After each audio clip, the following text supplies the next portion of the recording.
Red Butterfly by A.L. Sonnichsen, pages 98 to 161.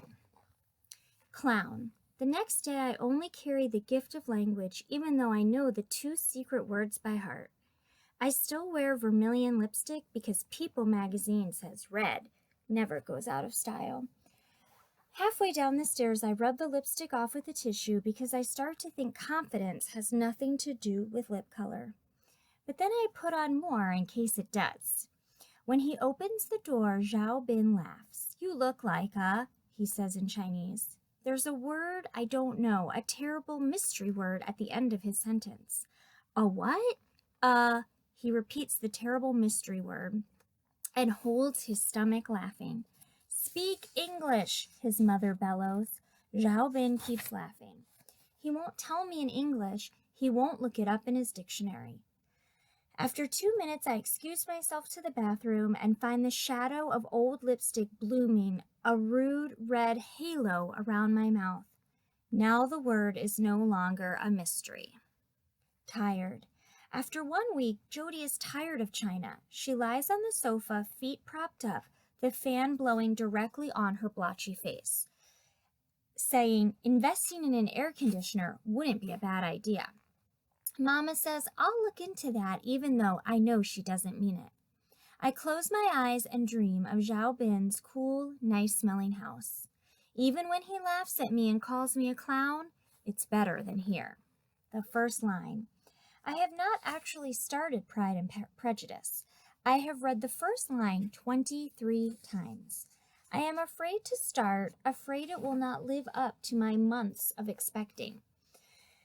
Instead of reading, I go back to the first page and trace Mama's name written in her old writing over and over with the tip of my finger. I wonder if she was happy when she wrote her name with all those loops, swirls, and hearts over the eyes. Seeing her name written like that is almost as good as a picture of what Mama used to be before I knew her, before she knew Daddy, before she preferred to hide. Dictionary. Zhao Bin has an electric Chinese-English dictionary he uses to figure out what I'm saying. I ask if I can borrow it a minute and type in the secret words. Shu Yang, to adopt. Hu Kao Bener. No result, please try again. What is Hu Kao Ben Er? Zhao Bin mouths the word after me, eyebrows crinkling. My tones must be wrong. But suddenly he claps his hands, rattles off something in Chinese, too fast to understand. Speak English, comes the voice from the kitchen. I'll show you, he says. He rushes to the bedroom, returns clutching a book. Very important, he says, and holds it out to me. A small book with rice paper thin pages. Household register in English on the front. When I reach for it, he cries, Don't touch! Speak English, yells his mother. Zhao Bin ruffles the pages. My grandmother here, my grandfather there. This is my mother, this is my father, this is me. He jabs at the pages. My eyes pick up birth dates, places of birth, before he slaps the book closed. What happens if you don't have one of those? I ask. Zhao Bin shrugs, chews his finger. You're nobody. He sets it gingerly on the table, out of my reach, and types frantically on the electronic dictionary, then flashes the screen at me. Identity. Nobody. Awake, awake. All Zhang Laoxi's words come together with their missing puzzle pieces. Awake, awake, in a bed next to Mama, whose chest rises and falls so peacefully, her white hair a puff across the gray pillow. I have no Hu Kao, no identity. Shu Yang to adopt. The cold truth washes over me, a vague, frozen shudder that makes me roll one side to the other, to the other, to the other. Mama and Daddy never adopted me. I have no identity, no mother, no father, no little red book holding all my information from the People's Republic of China, which means, as far as the government is concerned, I don't exist. Replay. I replay the conversation with Zhang Laoxi in my head, all the right words snapped into place. Your mama can't adopt because she's too old. Besides, you don't have an identity. It's hopeless. Not even your older sister can help. If your mama left, she couldn't take you with her, so she can't let them find her. She's afraid our neighbors will report her. You understand? Yes, now I understand. The worst part. Mama has been unhappy because of me, because of a decision she made long ago to bring home a baby she could never call her own, to raise a child who wasn't hers in a country where she didn't belong. She must regret it. Headache. Mama has a headache today, which keeps her in bed, which means I'm stuck in this apartment box, living room, kitchen, bathroom, with Jody, who never stops talking, who follows me around, talking. I plan my escape into the sweaty summer air. But Jody beats me to it. Let's get out of here. Go on a walk or something. Let Mom get some sleep. Nowhere is safe, and there is no excuse I can think of to get rid of her. One whole walk. What do I talk to Jody about for one whole walk when all my brain can think of is the truth about me? It doesn't matter. Jody talks enough for both of us. I ignore the stares, people pausing, bikes slowing or squealing to a halt. They gape at her big white legs, tallness, paleness, yellow-hairedness. Everybody wondering why this big white lady is walking with this small Chinese girl, talking so loudly in English. Jody never seems to notice. McDonald's. Cool air blasts my sweaty skin, almost too cold.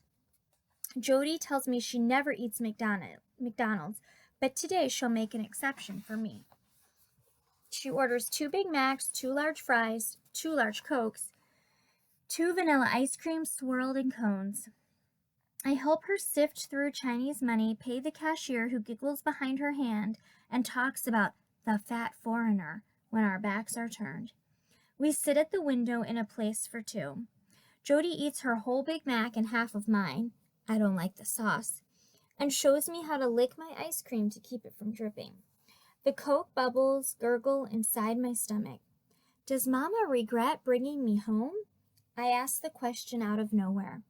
Jody is mid-lick. One of her eyebrows raises crookedly. The noise is a grunt and a consideration all at once. She sets her cone on the table without toppling it and rubs her chin, looking at me like she's never seen me before. Good question. Honestly, I doubt she regrets a single thing. Mom wanted another baby more than anything else in the world, but she could never have one after me. I think she's convinced God reached down from heaven and placed you in her arms, and that's the plain truth, since you seem to want it. I set my cone across from Jody's. They sit like 2 people face to face. It would have been better if I'd never been born. The words come out. I don't know if I mean them, but I want to see her reaction. Want her to know how heavy I feel. Heavy enough to cry. I stare at the table as Jody shifts, feel the press of discomfort I've caused. Hey now, don't talk like that. Not after all Mom's done for you. It's selfish. She pushes herself to a stand. Let's get going. I'm selfish? I'm not willing to be done, so I stay sitting. I'm just saying, Jody leans over. You should be thankful. I cover my face, unwilling to let her see the wandering of my tears. Thankful for what? That I make everybody around me miserable? Come on, Jody jostles my shoulder. But I'm not done. Maybe I should go away. Then Mama can go back to Montana and everybody'll be happy. Jody presses me to her, my face caught against the twin cushions of her chest. It's supposed to look like a hug to all the people in the restaurant, but to me it's a straitjacket. I hold my breath, not wanting to smell Jody's mix of sweet sweat and baby powder. Don't you dare talk like that. Come on, Kara, snap out of it, all right? You want to give me a heart attack? No, I don't want to hurt anyone, not even Jody, especially not Mama. I just want to stop feeling bad for all this stuff I never knew happened, even though it all happened to me, around me, because of me. I catch a glimpse of us in the large wall mirror as Jody guides me to the door. My face, streaked with tears, is a shaded gray, 1,000 years old. Forgiven. Mama is up, curled on the couch, when we return, clicking through television channels. Sometimes she likes to watch King Dynasty soap operas that make her cry, even though she can't understand the words. Her face brightens when she sees us, as if it's a television screen suddenly flipped on. I hoped you were together, she says. Where did you go? She leans forward eagerly as Jody says, McDonald's, we had a nice time. Kara got ice cream. When Jody goes to the bathroom, Mama cups my face in her rough hands. Did you like that? Time with your big sister? I nod a lie, and just like that, I know I've been forgiven. The question. I sit across from Zhao Bin, helping him with verb tenses. I did not know verbs had tenses because I always tense them without thinking. Studies, am studying, have studied, has been studying, was studying, had been studying, will study, will be studying, will have studied, will have been studying. Learning English is so much harder than knowing it. Then I realize he's staring at me. I smile at the open page. He smiles too, dimpling. Why do you always hide your arm under the table? His question strikes like an invisible icy patch on the sidewalk when I'm pedaling extra fast. I tumble before I realize why. Ways to answer. Make up a story about a contagious rash, or say I lost my fingers in a motorcycle accident and don't want him to see because it's too gruesome, or slip my hand from its hiding spot, lay my arm across the table in full view and say, I was born this way. What I say. American girls keep their right hands hidden at all times except in the privacy of their homes when only their parents are there. In America, it's rude to ask to see a girl's right hand. You need to learn more about American culture. It's hard not to laugh at Zhao Bin's expression. He glares down at his verbs, all the curiosity knocked out of him. Best to hide. I keep rehearsing my conversation with Zhao Bin. My explanation worked, so why do I dread going back? Why do I plan to tell his mom tomorrow I'm sick, no more class indefinitely? I thought he never noticed anything different about me, never wondered about my hand, or why a Chinese girl was living in an apartment with an old American woman no one ever sees. Maybe Mama was right. Maybe it's best to hide to stay safe so it won't hurt like this every time I make a friend. Maybe safety and quiet, schedule and thankfulness are the most important things in the world, like Mama said. One morning, at breakfast, I sip a bag of soy milk through a straw. Beautiful quiet, because Jody is sleeping. She leaves tomorrow early. The clock ticks, hopefully. Maybe after she goes, I can finally read Pride and Prejudice. It will be wonderful to fall back softly into the old mold, the one I wanted so badly for so long to break, but now yearn for like a warm sweater on a chilly day. I'm almost glad Jody came. Maybe she's not all bad, just American. Maybe I won't mind her coming again if her occasional visits remind me how much I love my life alone with Mama. Fall. Jody appears in the doorway at 9:10 a.m., tipping slightly, groggy with sleep. But then she keeps tipping, mumbling as she makes one bursting, fitful grab at a bookshelf where Mama's 12 glass animals nest. A rush of broken glass, Mama's high-pitched shriek that lingers even as Jody's body settles lumpy and still across the living room floor. Help! I must have wings because I fly down the steps, bang, on Zhao Bin's door, knock, knock, knock, until my knuckles split. Oh, please come, please come, please come, please come. But no one comes. Down one more flight, leaping the last 6 steps, Zhang Laoshi is already waiting, eyes burning to find out what all the commotion is about. Her ears so sharp, she heard my sister fall 4 floors up. We wait. Zhang Laoshi calls the ambulance. There is nothing to do with my pounding heart, ba-boom, ba-boom, ba-boom, but climb the stairs, wait with Mama, who is on her knees next to Jody, who is breathing in shallow, fractured gasps. Mama had the presence of mind to sweep up the glass animals. I slide a pillow under Jody's head. A tiny fear chews at my brain like a fat black caterpillar. That I caused this somehow, caused the stress that led to sickness, that all my bad thoughts crowded Jody, all my wishing her away, made her sick, made her fall, made her not get back up. I try to squish that tiny black fear between my fingers, but it clings to life, whispering, "It's your fault if she dies." Taking Jody.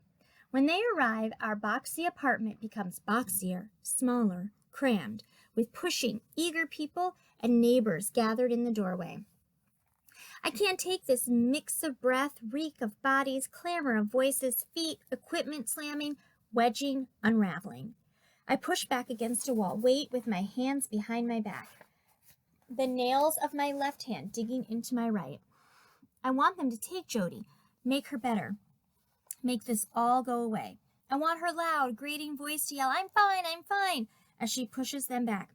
Jody's silence scares me the most.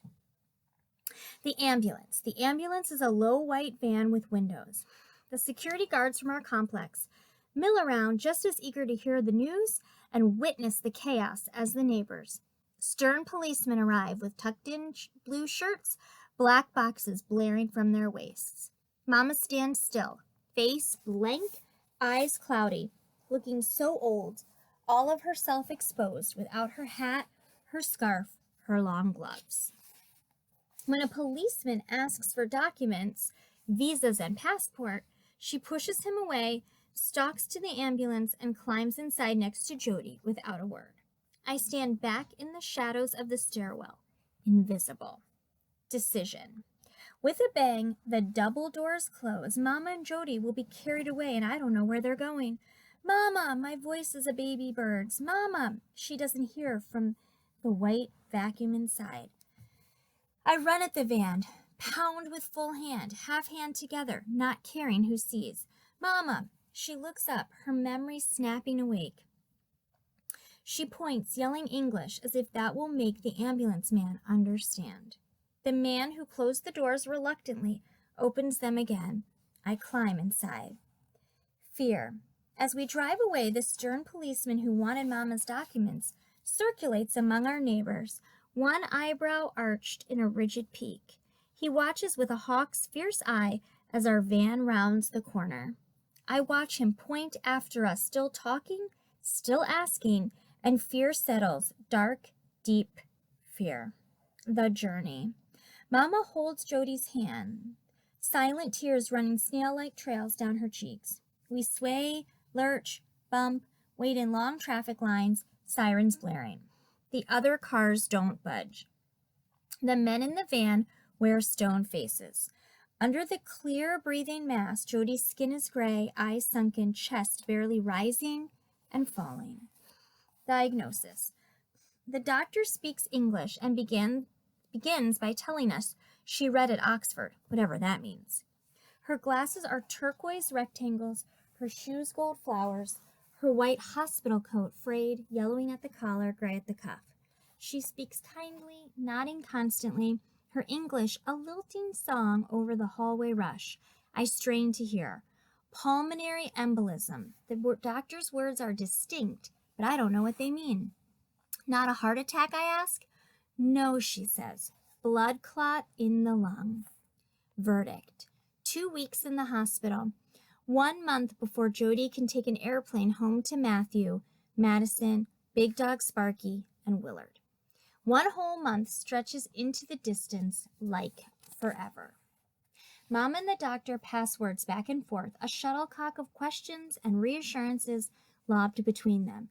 But she'll be all right. She's out of danger. She'll be all right. Yes, she'll be all right. That's the important thing. She has children, you know, back in America. They depend on her. I depend on you, Mama, I want to say, because Mama has gone from talking to no one to talking to everyone, and I don't feel safe. Go. After the doctor leaves, Mama grasps my shoulders. I'll stay here at the hospital. You go home, she says.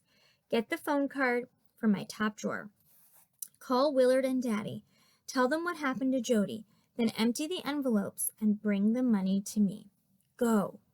I can't say it because all Mama's hopes ride high on me, obeying her now. I cannot be defiant and break her heart. But my soul screams as I back toward the separating door. What if I lose you? Part 2, Dissolve. I wish. My red bike is locked outside our apartment, so I walk home, sweat trickling down my spine, and the soft backs of my knees wish for even a small breeze to push me on my way. My shoes beat a rhythm on dirty cement, still in my pajamas. Mr. Wang. The gawkers are gone except for one man who stands in the middle of the floor, gazing at my dusty footprints. I pull back against the creaking gate, and he turns. A tall man with a pot belly and bloodshot eyes. You're the girl, aren't you? He says. I am Mr. Wang, the landlord. My legs tremble from fatigue and fear, but I cannot make them move. Come here, he motions with long, tapered fingers that draw me close despite myself. What happened?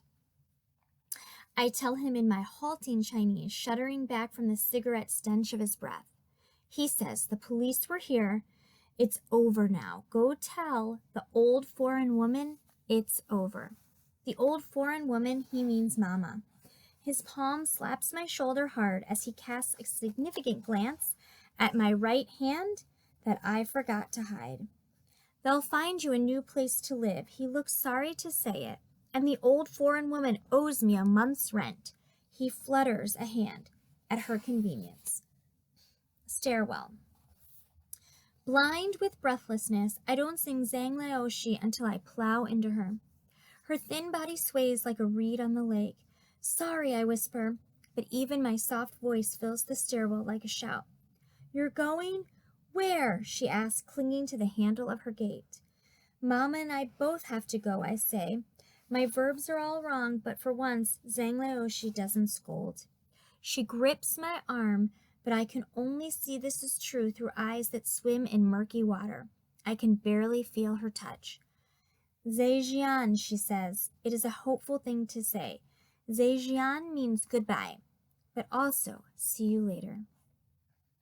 Please, I don't want a new home. I want Mama. Jody can stay forever if she wants, after she is well.